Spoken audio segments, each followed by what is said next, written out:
هلا والله أبطال، رجعنا لكم مقطع الحلق التحية سمسم. طبعا هذا الهدف الأسطوري في 5 رقصات أسطورية جدا، فيها رقصة العرش ورقصة جديدة باللون الخرافي، وكذلك رقصة السعيد ورقصة الكلب أكرمكم الله.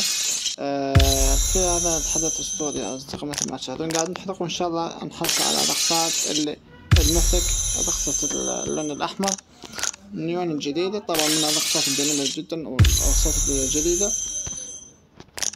يا رب نحصل على رقصة. طبعا احنا هسه حاليا عندنا 3 رقصات دائمة، باقي رقصتين، رقصة الكلب وأيضا رقصة النيون الجديدة باللون الأحمر.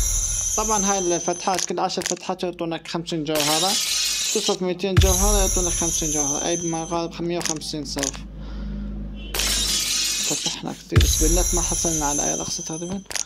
شوف إن شاء الله نحصل على رقصة، يا أصدقاء. الكل ما يتابعنا يضغط على المتابعة. وحصلنا على رقصة، لعبة خطيرة، هذا اسم الرقصة هذه عندي إياها من زمان. نقول إن شاء الله حصلنا على رقصة من هذين الرقصتين الباقيات. طبعا حرقنا حاليا هذا المقطع حرقنا فيه 540 جوهرة. يا رب نحصل على رقصة اللي هي متبقي من الرقصات، اللي هي رقصة النيون الجديدة بلون المفك والأحمر، وأيضا رقصة الكلب.